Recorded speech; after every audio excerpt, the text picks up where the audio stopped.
Sí, porque la dejamos que pueda. Ahí clic ahí y ya. Cerré todo y volví a anotar.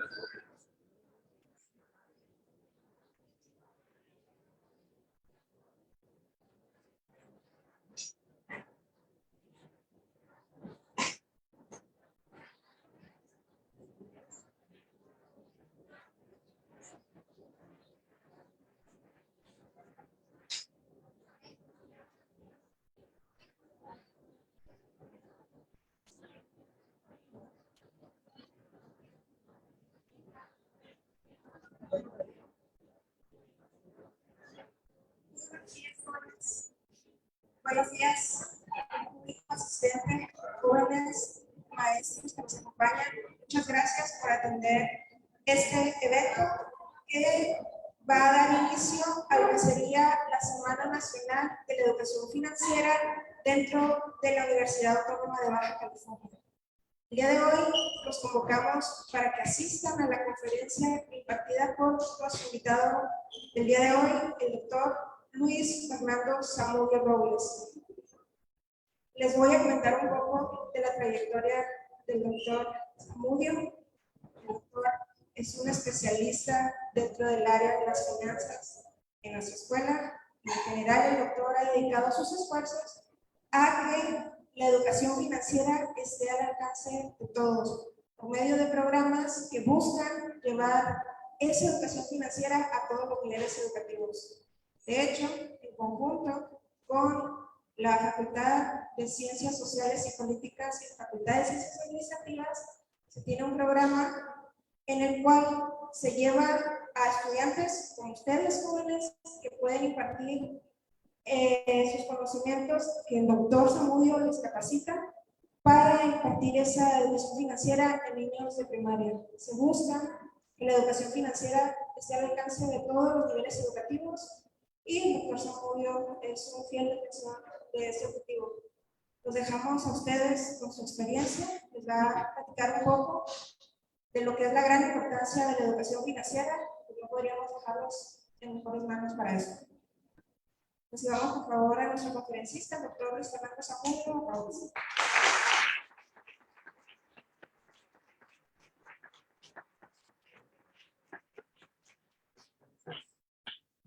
Buenos días a todos, me da mucho gusto estar nuevamente en esta facultad, que también es, les debo decir, en mi casa. Soy egresado de la especialidad en Dirección Financiera de aquí de esta gran facultad, a la que tengo un cargo muy especial y la verdad que les puedo decir que la quiero mucho, ¿no? Bueno, lo que yo quiero platicarles hoy es algo que de alguna manera probablemente muchos de ustedes no lo hayan escuchado en algún momento en su vida y que es sumamente importante. Ustedes saben que a los seres humanos no nos gusta, más bien nos gusta hablar, y nos gusta hablar mucho. Y en las reuniones o en las fiestas o sea, a motivo de cualquier junta o cualquier otro motivo de que nos unamos o nos agrupemos para platicar, siempre decimos, y eso solamente sucede en las fiestas, ¿no? Decimos, bueno, vamos a hablar por lo menos de política, de religión y de fútbol. Pero siempre sucede que hablamos de esas tres cosas. Pero hay algo que siempre evitamos. Usualmente nunca hablamos del dinero y nunca hablamos de las finanzas. En esas reuniones es como un tabú el hablar del dinero. Ese tabú está generado propiamente por cuestiones culturales. En muchas ocasiones, y es muy probable que ustedes en sus familias, como a mí me sucedió, en la cuestión del dinero, cuando uno es pequeño y quiere intervenir, los padres evitan tocar esos temas con los hijos porque le dicen muy frecuentemente que ese tema no es para ellos. Y así nos van generando como una idea medio extraña, medio rara, de que los niños no deben estar involucrados en eso. Y se nos va formando esa idea en la cabeza y a través del tiempo, pues nosotros optamos por evitarlo, ¿no? Y nos aísla acerca del dinero. De tal manera que nos genera una barrera psicológica en muchas ocasiones acerca de este tema que es sumamente relevante e importante. Entonces, y otra de las razones por las cuales también evitamos hablar acerca del dinero es precisamente también porque no queremos que nos vean como alguien que no sabe cómo manejar el dinero, o también como alguien que solamente está pensando en el dinero. Fíjense que, curiosamente, religiosamente, en algunas culturas, y más bien en algunas religiones, hay como que un tabú también acerca del dinero y lo ven mal. Dicen que el dinero es del diablo, que etc. ¿Sí? Y eso también nos provoca cierta barrera. Entonces, en esa idea, en esas pláticas, pues nosotros tratamos de no vernos como desprotegidos cuando quieren tocar ese tema tan importante. Miren, tratemos de verlo desde esta mirada, desde esta pregunta. ¿Nos gustaría ser catalogados como analfabetas financieros? Es una pregunta de reflexión que la queremos hacer y que de alguna manera queremos que todo el mundo la tenga en mente para que entienda de la importancia de esta pregunta. Con seguridad, a los adultos, a muchos adultos, nos costaría responder algunas preguntas financieras básicas, muy sencillas. ¿Cómo ahorras? ¿Cuánto es tu tasa de interés? ¿Haces un presupuesto? Esas preguntas tan sencillas, en muchas de las ocasiones, los adultos no las saben responder. ¿Sí? Y adultos profesionistas. No estoy hablando de gente que no tenga nivel de estudio, sino gente que de alguna manera tiene alguna profesión. Bueno, vamos a entrar con la parte más difícil que podemos decir en este aspecto, en este tema. La de comprender que de alguna manera en cualquier parte de la etapa de nuestra vida, en cualquier etapa que tengamos nosotros, si ustedes ven aquí en esta gráfica, no sé si la alcancen a ver, pero se las describo. En estas 4 fases que están aquí, está el proceso de etapa de vida de una persona, ¿sí? Vamos a empezar desde joven, ¿no? Y pasando a través de formar una familia y después tener un desarrollo profesional donde su familia ya creció y posteriormente una etapa de vejez, ¿sí? Esas etapas podemos considerar que son el proyecto de vida de nosotros. Aquí se suscriben estas 4 fases, la etapa de vida nuestra. ¿Qué es lo que estamos haciendo en esas etapas? Por ejemplo, ustedes ahorita están, vamos a decirlo, en la fase 1, donde están en la universidad y apenas van a tener un primer trabajo. ¿Sí? Es una etapa donde su posición de dinero es casi nula, ¿sí? Y su riqueza es casi nula también. Es decir, apenas ustedes empiezan. A través de cómo va creciendo la edad y la familia, fíjense curiosamente acá, esta línea roja que ustedes ven aquí es una posición monetaria neta, es decir, cuánto cuenta la familia, o el padre o la madre. Cuando están ustedes casados y tienen hijos pequeños, empieza a haber una condición de deuda muy importante. ¿Por qué? Porque van a tener una casa, van a tener la educación de los hijos, van a endeudarse con un carro, y su endeudamiento crece. Por lo tanto, su posición monetaria neta es baja, es decir, es negativa por la cantidad de deuda que ustedes adquieren. Y en ese sentido, a como van creciendo en edad y van resolviendo, ven, ustedes cumplen con esa meta de mandar a sus hijos, de pagar la casa, de comprar el carro, ¿sí? De pagar el carro, entonces ya su posición monetaria neta va subiendo, va creciendo. Y a través del año la riqueza pues también va aumentando porque ya sus deudas son menores. Y en una etapa de vejez, pues esta condición vuelve otra vez a una posición monetaria neta porque no hay ingresos, pero probablemente hay un proceso de jubilación donde ustedes puedan soportar esos gastos. Pero la riqueza aumenta por condiciones de inversiones y otro tipo de cosas que uno alcanza a tener en esa etapa final. ¿Sí?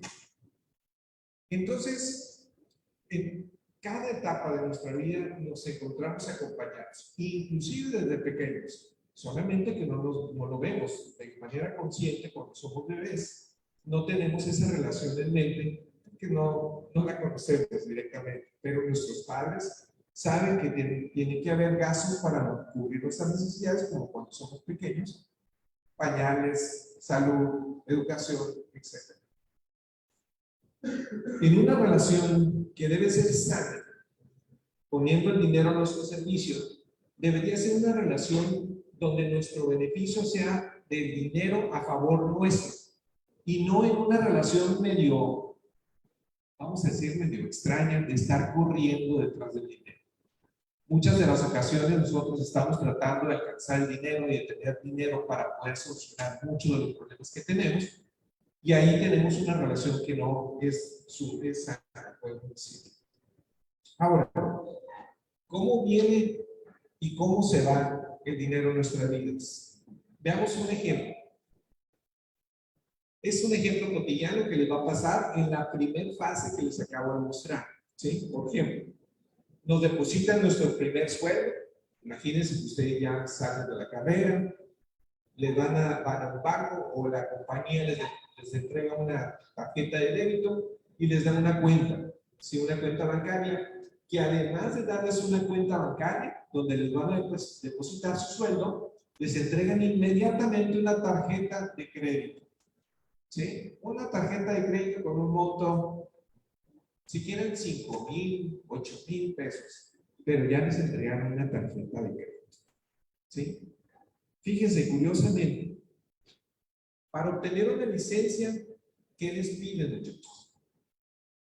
Y muchachas, ¿qué les piden? Jóvenes. Cuando van. Un examen, ¿verdad? Pongan cualquier otro requisito que ustedes se imaginen y usualmente les piden algo, ¿sí? Algo que demuestre que ustedes saben manejar, por ejemplo, para la licencia, que saben el reglamento de tránsito, pero, por ejemplo, para las cuestiones de dinero, cuando les preguntan, cuando les van a entregar una tarjeta de crédito, si saben de finanzas o si saben de administración o si saben de finanzas personales. Nunca. ¿Sí? Imagínense entonces a personas que realmente no tienen idea de cómo manejarlo, el darles, imagínense, vamos a poner el ejemplo, a alguien que le entreguen una licencia para manejar un carro y que no sepa manejar el carro. ¿Qué provocaría? Accidentes. Eso sucede igual acá. Suceden muchos accidentes, pero suceden accidentes financieros. ¿Sí? Y chocan bien duro. ¿Sí? Y fuerte. Y ahí es donde vienen las complicaciones. Pero ¿cómo funciona este juego? Estamos con una tarjeta de débito, que esa tarjeta tiene un monto de sueldo mensual, y tenemos una tarjeta adicional de crédito que supuestamente nosotros pensamos que es un sueldo, pero no lo es. Es un préstamo. Y nosotros creemos que ese recurso que está ahí en esa tarjeta de crédito es una adicional, ¿sí? Y no lo es. Entonces, gastamos nuestra tarjeta de crédito, perdón, de débito, y luego gastamos nuestra tarjeta de crédito, todo el monto nos lo echamos. Y pensamos, bueno, ya lo resolví, ya resolví mi tema de pendientes, de gastos, pero no es así. Tenemos una deuda que nos generó algo que nosotros pensábamos que iba a salir bien, pero empieza a hacerse una bola de nieve que en muchas ocasiones no las podemos resolver. Aunque parezca obvio, ¿no? ¿Sí? Miren, también en otras ocasiones nos ofrecen esos agentes bancarios un instrumento. Por ejemplo, nos dicen, oye, hay un fondo de ahorro, por ejemplo, o las mismas empresas a veces ocasiones les ofrecen un fondo de ahorro. Ese fondo de ahorro nosotros decimos, ok, sí, me parece bien. Y dice el agente del banco, ese fondo de ahorro te va a dar un 6% de rendimiento anual. ¿Ok? Y uno piensa, qué padre, me van a dar dinero. ¿sí? Adicional a lo que yo le estoy poniendo a mis montos, ¿sí? Pero no consideramos muchas de las ocasiones un concepto sumamente importante que puede afectar ese dinero. Ese concepto es la inflación, ¿sí? Si saben ustedes, y probablemente quien no sepa, ahorita les explico, la inflación es el aumento de los precios de los productos. Es decir, si yo tuviera una botellita ahorita de agua que valga, no sé, unos 5 o 10 pesos, vamos a ponerlo, y que el día de hoy, mañana, valga 20 pesos, el proceso de aumento del precio es generado por la inflación. ¿Sí? Imagínense que ustedes no tuvieran ese concepto de inflación y que la inflación ahorita, por ejemplo, estuviera en México en 11%. Contra ese 6% de rendimiento que les da ese fondo de ahorro, entonces, si sacamos esa relación, quedaríamos en números negativos, porque la inflación me hace que mi rendimiento pierda. Debemos de buscar siempre instrumentos que vayan más allá del valor de la inflación. Ahorita, si se fijan, esta es la gráfica de la inflación en México. Esta que está aquí en la parte verde, esta verde fuerte, marca que estamos alrededor de 5.19. ¿Sí? Si ustedes van a adquirir un instrumento de que les dé rendimiento, siempre deben de estar arriba de ese valor, siempre. Nunca vayan a comprar un instrumento que les genere un rendimiento abajo de ese valor. Porque si lo compran abajo de ese valor, va a ser en pérdida de ustedes. Por lo tanto, debe ser un valor arriba y que les genere un valor positivo en la resta. ¿Sí? Entonces, es un concepto que muchas veces no lo tomamos en cuenta. Y en ese caso, en vez de llamarle un fondo de ahorro, pues le estaríamos llamando un fondo de desahorro, ¿no? ¿Sí? También, por ejemplo, nos motivan a contratar una tasa de interés a través de un plazo fijo. Los bancos también ofrecen un instrumento que se llama pagaré, ¿sí? O plazo fijo. Si no consideramos esa cuestión de la tasa de interés y no revisamos los rendimientos, estaríamos también en pérdida, ¿no? Bueno, también cuando ya tenemos esa tarjeta, nos aparecen los famosos créditos a 12 meses, ¿sí? En cuotas fijas. Y decimos, ah, qué padre, sí la puedo pagar, sí, son cuotas muy chiquitas, muy ligeras, ¿sí? Y no me va a costar esfuerzo pagarlas. Pero recuerden, las tarjetas de crédito no son salarios adicionales, son préstamos, ¿sí? Y cuando uno tiene un sueldo y empieza a utilizar estos instrumentos de créditos a tantos meses, 6 meses, 8, 9, los meses que quieran, y empezamos a abusar de ellos, empieza a generarse una bola de nieve que va más allá el monto total de mi deuda que lo que yo recibo como sueldo. En ocasiones uno no se fija y dice, ah, van a ser, no sé, 400 pesos mensuales que me van a dar, ¿sí? De deuda, que tengo que pagar. Más otro, y se van sumando y sumando y sumando. Y eso se hace un monto muy grande que con respecto a nuestros ingresos que obtenemos nosotros con nuestro sueldo, muchas de las ocasiones se quedan en un negativo. ¿Sí? Miren, en el coronavirus, cuando pasamos esa época de la crisis en el 2020, hicieron un estudio muy importante para analizar cómo afectaba el coronavirus en este tema del crédito. Para que tengan una idea, generó la estadística que al menos 3 de cada 10 compradores en cuotas, es decir, en este esquema que está aquí, los que compraban en este esquema durante el proceso del coronavirus, ¿sí? No pudieron pagar integralmente sus tarjetas y se les generó una bola de nieve y una bola de nieve que los arrastró y que los hizo caer en una situación muy complicada. Este dato que está aquí, que probablemente no alcancen a ver, se los voy a explicar. Aquí dice, estas 3 barras, dice el porcentaje de la población de 18 a 70 años, en la que están incluidos ustedes, que según condición, que tuvieron una afectación económica durante el COVID. ¿Sí? Es decir, analizaron bajo un estudio del INEGI y revisaron a una población de 18 a 70 años y encontraron que 6 de cada 10 mexicanos en ese rango de edad tuvieron problemas económicos por el COVID. Fíjense bien, si lo llevamos a nivel de mujer y hombre, las que se vieron más afectadas fueron las mujeres. Pónganle atención, señoritas. Aquí estamos hablando más del 65 al 70% de las mujeres tuvieron afectaciones económicas por el COVID.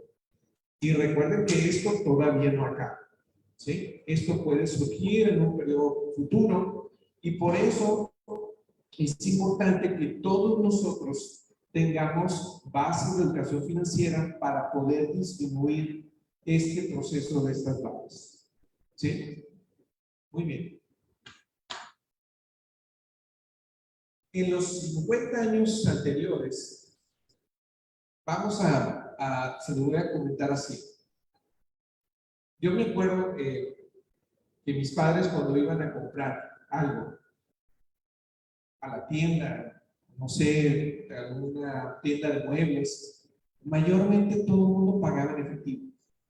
Todo el mundo. Y palpaba el dinero y palpaba el recurso de manera física. Es decir, llegabas a una tienda, inclusive, fíjense, hasta los carros. ¿Sí? Antes de que hubiera este tema del narcotráfico, el lavado de dinero y todas esas cosas, la gente era muy dada a llevar el monto y pagar el carro de manera en efectivo, sin ningún problema. Hace muchos años. Eso sucedió en los últimos 50 años. Pero a raíz de que empiezan a aparecer estas nuevas plataformas digitales y todas estas tecnologías que hemos visto a través de tarjetas electrónicas, ya inclusive ni las tarjetas físicas traemos, en muchas de las ocasiones las traemos en el celular. Aquí traemos nuestra banca electrónica, ahora, ¿sí? Ya no usamos tarjetitas. En ocasiones, los Apples ahora, en ciertos establecimientos, pasan ustedes el celular nada más y ya hacen descargue de la cuenta de manera automática. ¿Sí? Es decir, cada vez más la tecnología va a llevar a que eso sea más sencillo. Pero, ¿qué pasa? Cuando no palpamos el recurso del dinero de manera física, pues se nos hace muy sencillo pues decir, sí, lo compro y ¡pum!, lo paso. ¿Sí? No perciben ustedes en esa situación, a veces no perciben lo que están ustedes haciendo el esfuerzo para lograr ese monto que tienen ahí, en esa cuenta. Y ahí es lo que consideramos nosotros una desventaja de este tipo de sistemas. ¿Sí? Si no entendemos que cuando usamos esas tarjetas electrónicas y esas tarjetas o estas nuevas tecnologías, si no entendemos que lo que estamos gastando es nuestro recurso, muchas de las ocasiones vamos a estar gaste y gaste y gaste porque se nos hace muy sencillo. Y los montos de deuda van a empezar a aparecer, de manera que se nos va a hacer una bola de nieve. ¿Y cómo lo vamos a resolver? Con otras deudas. ¿Sí? Es decir, vamos a ir con otro banco y le vamos a decir, oye banco, ¿sabes qué? Traigo una deuda con tal banco, ¿qué te parece si tú me la resuelves? Sí, te la resuelvo, te voy a pagar el monto que tienes con ese banco, pero yo te voy a cobrar otra cantidad adicional. Y se vuelve una bola de nieve. ¿Sí? Están jineteando la deuda. Y en muchas ocasiones sucede este ciclo hasta el momento en que ya quedan ahorcados completamente con el recurso del dinero. Y ahí ya no hay manera de cómo se escapa. Hay que pagar y hay que resolver. Bueno, en esta idea, como les decía la doctora Jazmín, nosotros en la universidad hemos generado un proyecto de educación financiera para que todos los universitarios, todos los jóvenes de preparatoria, todos los niños de primaria y de secundaria, niños y niñas de primaria y secundaria, conozcan esta educación. Por eso hemos generado un programa que se llama Promotores de Educación Financiera, que lo que hacemos es llevar una educación financiera a estos niveles previos, inclusive en la universidad, para que conozcan los elementos más básicos de educación financiera y estén protegidos y prevenidos y sepan acerca de cómo manejar el recurso, el dinero en un momento de sus vidas. En esas etapas, de esas fases que les hemos platicado.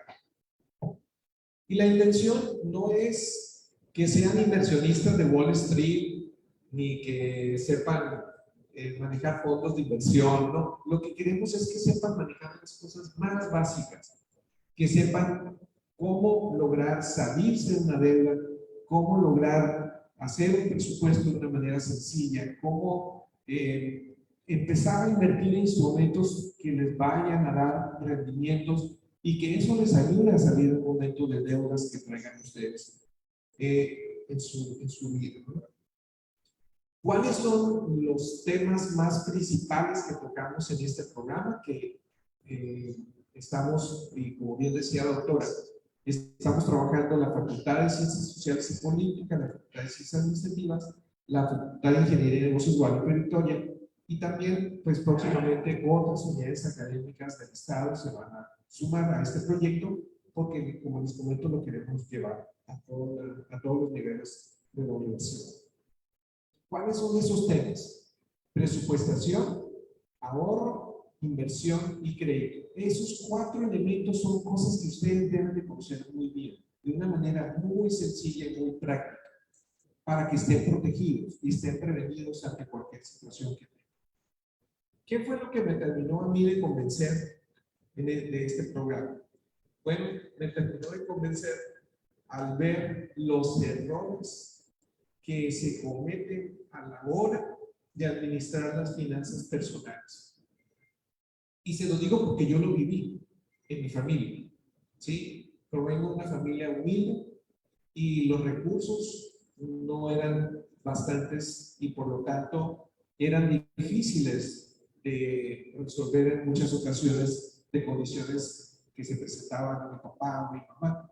Y en ese sentido, cuando yo veía que batallaban y yo preguntaba, ¿por qué no puedes?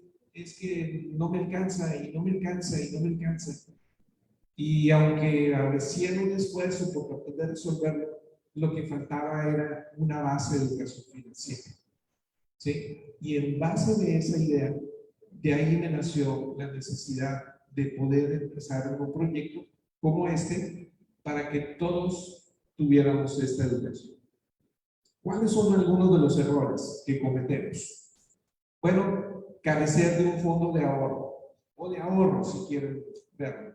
Y aquí cuando decimos ahorro es tener una disciplina para ahorrar, es decir, mantener una disciplina que mes tras mes nosotros estemos manteniendo un recurso destinado para proyectos futuros, metas futuras. También no ahorrar para el retiro. Es un error muy fuerte que existe en la población. No traje muchas estadísticas por la cuestión del tiempo, pero si ustedes revisan el INEGI y se dan cuenta de cuánta población adulta tiene un esquema para el retiro, van a encontrar que muy poquitas personas adultas tienen. Y los que tienen el monto para el retiro, cuando llegue a su edad de jubilación, van a ser de 3,000, 4,000 pesos. Pregúntense ustedes, ¿quién con ese monto de 3,000 a 4,000 pesos puede vivir en un mes, persona adulta mayor? Es muy complicado. Y va a ser complicado para ustedes, jóvenes, porque ustedes van a entrar en un esquema ya no como lo tuvimos nosotros. La ley actual que está funcionando es una ley que los va a obligar a entrar en un esquema de afores, ¿sí? De un esquema de fondos para el retiro, donde ustedes tienen que hacer aportaciones importantes para cuando lleguen a su edad adulta tengan un monto que de alguna manera les dé una vida digna, ¿sí? Entonces, si no saben ahorita cómo irse previniendo en ese sentido, van a estar batallando en esa edad adulta. Sé que faltan muchos años para ustedes, pero ya es momento de que empiecen a revisar en esa idea de lo que puede suceder en un futuro con ustedes. Muy bien. Bueno, vamos con algunos consejos, los cuales los organicé de acuerdo con esos temas que les comenté, ¿no? Presupuesto, ahorro, inversión y crédito. Miren, lo primero que hay que hacer en esos 4 temas, lo primero es, hay que hacer un presupuesto. Y realizar un presupuesto significa que sean organizados y que empiecen a escribir sus ingresos y gastos, aunque sean en una servilleta, si quieren, de papel, pero empiecen a hacer el ejercicio. Hay muchas aplicaciones ahorita en el Apple Store y en el Google Play y otras más aplicaciones que ustedes conocen, que las pueden descargar en su celular y las pueden tener para que vayan llevando un control de lo que ingresan y de lo que gastan. ¿Sí? Es muy sencillo. Ingreso es todo lo que entra a su cartera, todo lo que le entra a su cartera, a su bolsillo por un ingreso de, no sé, porque trabajan o porque tienen un ingreso de papá que les apoya, ¿sí? Y lo que sale de ese dinero es el gasto. Lo que les queda, el monto que les quede, ese es el balance que podemos decir positivo o negativo que tienen que tener mucho en cuenta y que tienen que estar mirándolo siempre. De tal manera que entonces lo pueden escribir en una hoja o en una aplicación, pero lo importante es que empiecen a realizar ese ejercicio de presupuestación.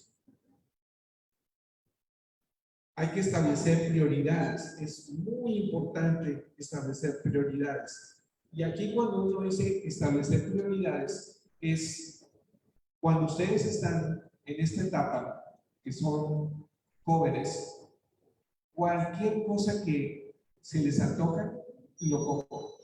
¿Sí? A veces pasan por la... ¿Qué tienda les encanta a ustedes ahora? Amigos, que llaman. ¿Cuál? El Cafenio, sí, pasan, pero una tienda de ropa, ¿cuál tienda de ropa sigue que les llame mucho la atención? ¿Dónde? A Liverpool. Ah, ¿no? A ver, una tienda así que les encante. Macy's, a Liverpool, bueno, entran a la tienda y pasan por el pasillo principal de la ropa y ven una blusa muy bonita y vámonos, y ven un pantalón y vámonos, y ven esto y vámonos, ¿sí? Es decir, ahorita en la etapa en la que están, muchas de las ocasiones no pueden ustedes priorizar porque no ven el abstenerse de hacer compras que probablemente ustedes consideren como no necesarias, ¿sí? Pero es importante que empiecen a analizar si esas compras que van a hacer o que están haciendo son realmente una prioridad o si son importantes para ustedes en ese momento. Es decir, la pregunta aquí es, ¿se pueden aguantar de esa compra y lo pueden utilizar ese recurso para otro proyecto que tengan en mente? Y ahí es donde entra en el análisis de las prioridades. Bien. Hay que plantearse el ahorrar, ¿sí? Y el ahorro es ¿para qué? Para proyectos futuros de corto plazo, ¿sí? No de largo plazo. Es decir, comprarse unos tenis, una computadora o irse de vacaciones próximo diciembre o el próximo verano. El ahorro sirve para eso, ¿sí? Está vinculado al corto plazo, ¿sí? O también para tener un fondo de emergencia, para cuando se les presente, por ejemplo, un accidente, una enfermedad y no tengan recursos, pues de ahí puedan sacarlo ustedes. O contar también con un capital, por ejemplo, para pagar un enganche de un carro o iniciar, ahora sí, una inversión a largo plazo. Pero esto lo van a formar a través de la disciplina. Si no tienen disciplina para esto, difícilmente van a poder ahorrar. Es decir, tienen que tener un hábito, generar un hábito y una costumbre para que mes tras mes ustedes estén destinando de su ingreso un monto, un porcentaje de ese dinero a ese ahorro. Luego, tenemos el tema de la inversión. ¿Sí? Ahora sí, aquí la inversión es para montos de largo plazo, para proyectos de largo plazo. ¿Sí? Por ejemplo, para montar un negocio. ¿Cuántos de aquí son de la carrera de negocios? Correcto. Muy bien. Los que estén pensando de la carrera de negocios en poner un negocio. ¿Cuántos? Ah, poquitos. Y los más que van a trabajar. ¿Cuántas cosas? Muy bien. Ok. Entonces, para esos que son de la carrera de negocios o quien de aquí esté pensando en poner un negocio, el proyecto lo pueden resolver a través de la inversión, porque la inversión es a más largo plazo, ¿sí? Lo pueden meter esos recursos poco a poco en algunos instrumentos que existen ahorita de muy bajo riesgo para invertir y que les puede generar algún rendimiento atractivo para ustedes y que eso les sirva para esos proyectos futuros, ¿sí? También para iniciar o incrementar un patrimonio para asegurar una educación profesional de sus hijos, porque ustedes ya pueden pensar, bueno, me voy a casar a lo mejor en unos 3, 4, 5 años y mis hijos en 20 años van a estar en una carrera profesional. ¿Sí? Ustedes a través de la inversión a largo plazo pueden asegurar esa educación de sus hijos. O también tener un fondo para el retiro.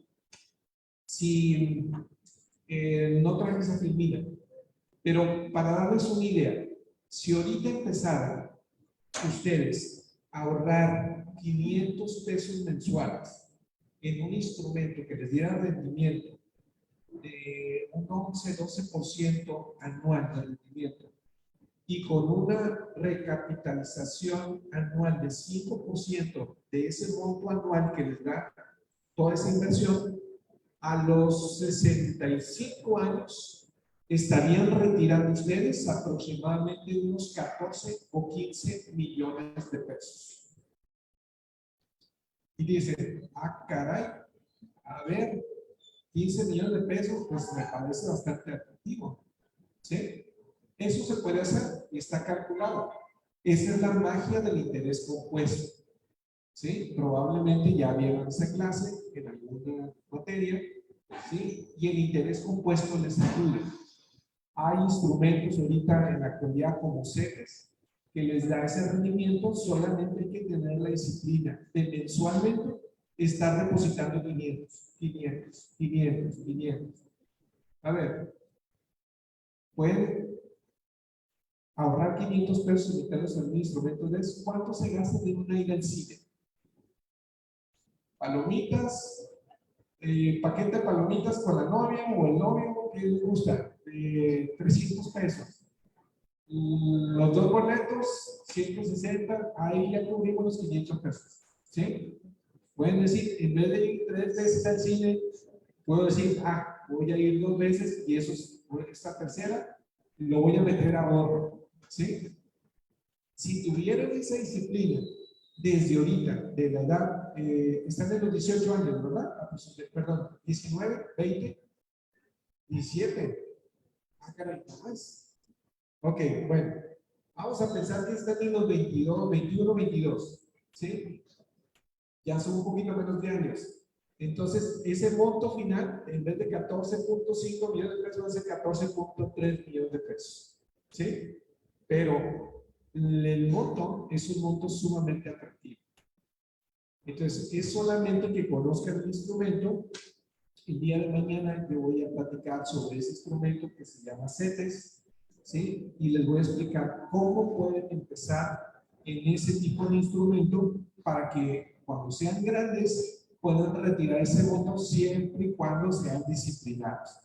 Es decir, 500 cada mes, 500, 500, 500, ¿sí? De alguna manera, ¿sí? Entonces, también es muy importante que entiendan cómo funcionan las deudas, ¿sí? Es decir, que entiendan que las deudas van a estar con ustedes. No todas las deudas son malas. Depende de cómo las administran y para qué las usen. El utilizar el recurso de otra persona o de otra institución es lo mejor que pueden hacer. Se los van a enseñar a ustedes en alguna materia. En vez de utilizar mi recurso propio para tener de manera, para algún proyecto, prefiero utilizar un recurso con un costo adicional que me genera una institución financiera, pero no es mi recurso. El otro recurso mío lo puedo utilizar para proyectos distintos y puedo sacar provecho de ese monto. Y hay que entonces entender cómo funcionan esas deudas, ¿sí? Y hay varios aspectos aquí muy interesantes que hay que entenderlos para cuando ustedes se enfrenten a un crédito, sepan cómo analizar ese crédito y sepan que de alguna manera va a estar con ustedes toda su vida, ¿sí? Por ejemplo, hay que capacitarnos en algo tan sencillo como conocer qué es el CAT, ¿sí? Todos esos jóvenes que ya tienen una tarjeta de crédito y que les llega un estado de cuenta, al final del estado de cuenta viene una sigla que dice CAT y viene un porcentaje. Es un costo anual total, ¿no? Ese costo es una medida porcentual sobre lo que implica de alguna manera la totalidad de los costos y las comisiones que lleva implícito ese crédito que estoy pidiendo con una tarjeta. Y eso representa el esfuerzo que tengo que hacer por pagar esa tarjeta de crédito, ¿no? Bien, entonces pensemos en 3 pilares para ustedes, ¿sí? Es decir, hay 3 pilares que requieren ustedes de manera muy importante conocer para que tengan una muy buena formación en estos temas financieros. ¿Esos pilares cuáles son? La inclusión financiera, la educación financiera y conocer los derechos que ustedes tienen como usuarios del sistema financiero.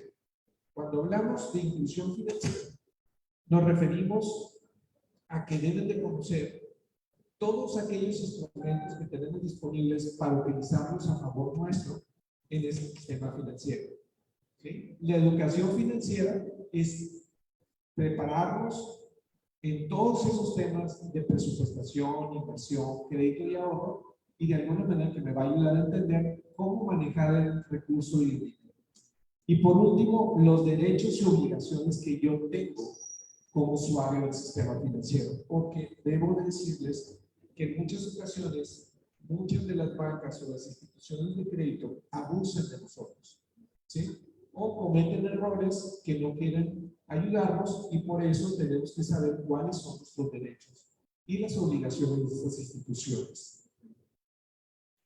Entonces, en ese sentido, es muy importante, ¿sí?, que nosotros en la universidad, y aquí les quiero comentar, hemos proyectado que en el aspecto de educación financiera lo queremos meter en la currícula de las materias de los niños de primaria, de los niños de secundaria, de prepa y muy próximamente incluyendo también en la universidad. Es decir, queremos llevar esta educación a que sea incluida en la currícula de ustedes de manera muy importante para que ustedes sepan y lo sepan muy bien y entenderlo muy bien.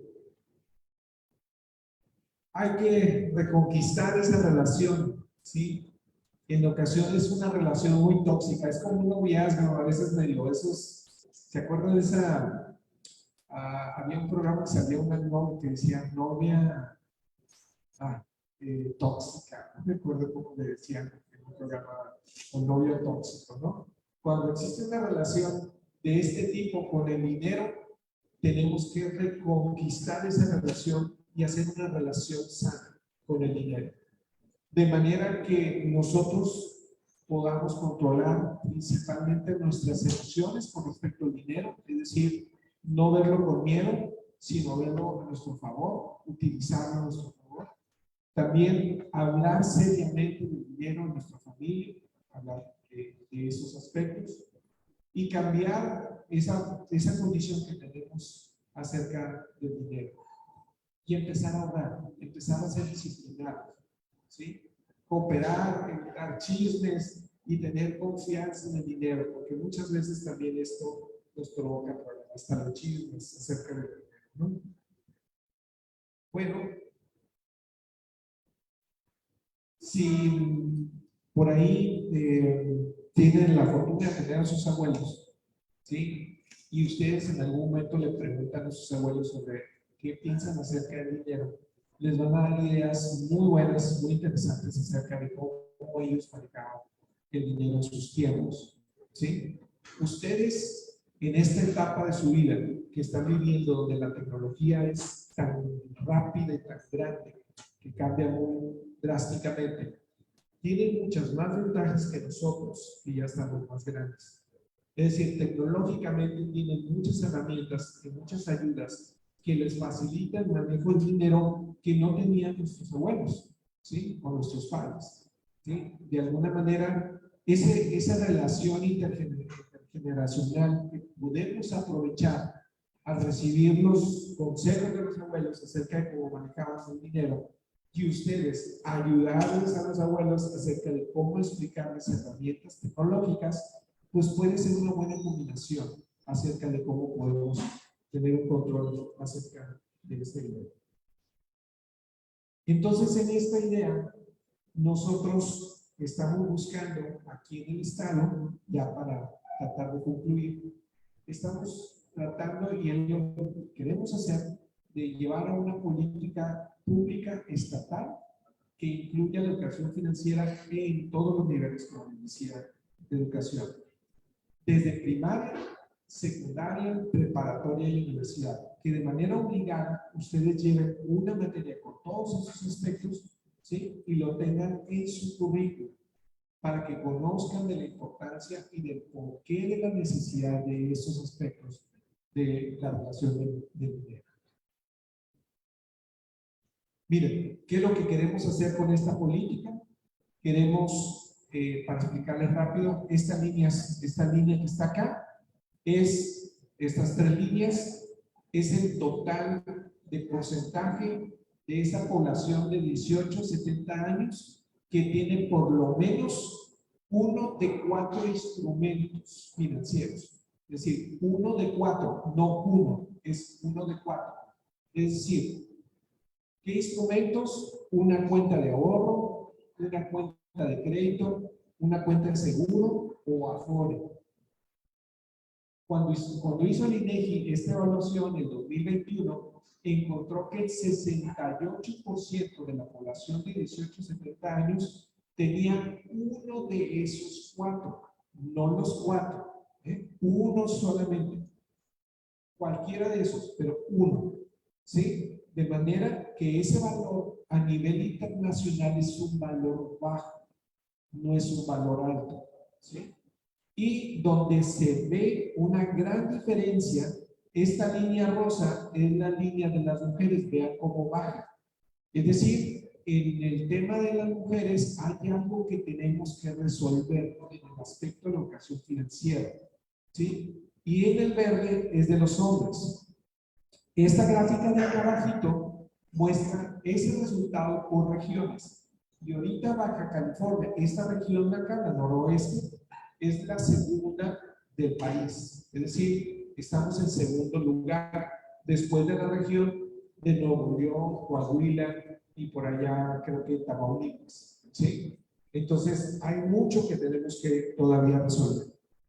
Esta gráfica que está acá muestra ahora sí de manera separada el porcentaje de las cuentas que les acabo de comentar. En cuestión de ahorro, solamente el 1, vamos a decir, el 16% de las personas de 18 a 70 años tienen una cuenta de ahorro. Ni 2 de cada 10 personas tienen, de acuerdo a estadística de INEGI, una cuenta de ahorro, ¿sí? Ahora, si me voy al tema de inversión u otros, el porcentaje cae más drásticamente. Y cae más drásticamente en el tema de las mujeres, ¿sí? Es decir, vuelvo a enfatizar, tenemos que trabajar mucho y muy fuerte en el tema de formar a las mujeres en esto de la educación financiera. Bueno, pues esto es una muy breve introducción y pues quedo a sus órdenes para cualquier duda que tengan y la contestamos con mucho gusto.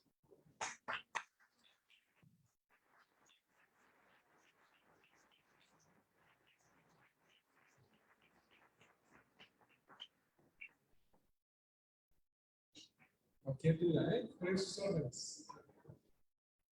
¿Alguna duda?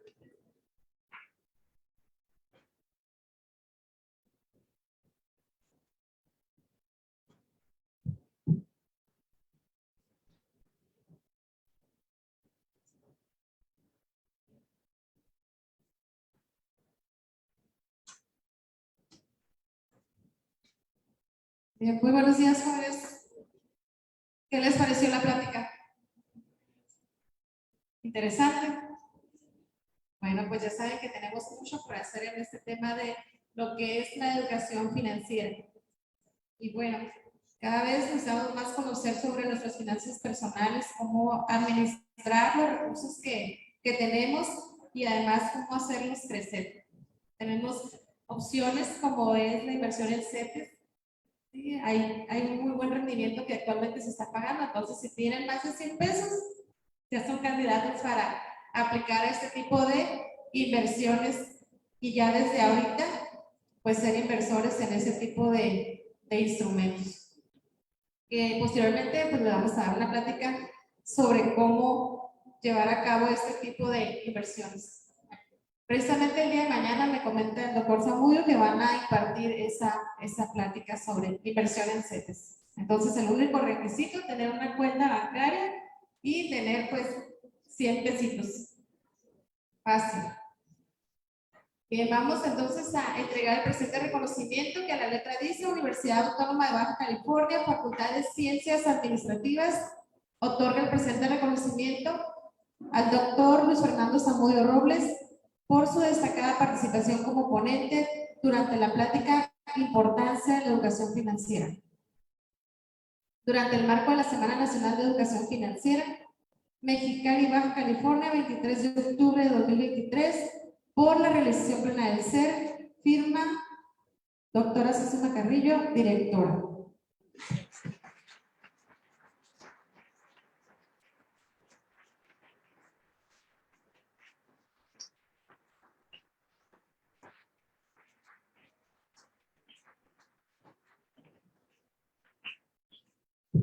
Bueno, pues estamos a sus órdenes. Mañana vamos a dar la clase de CETES.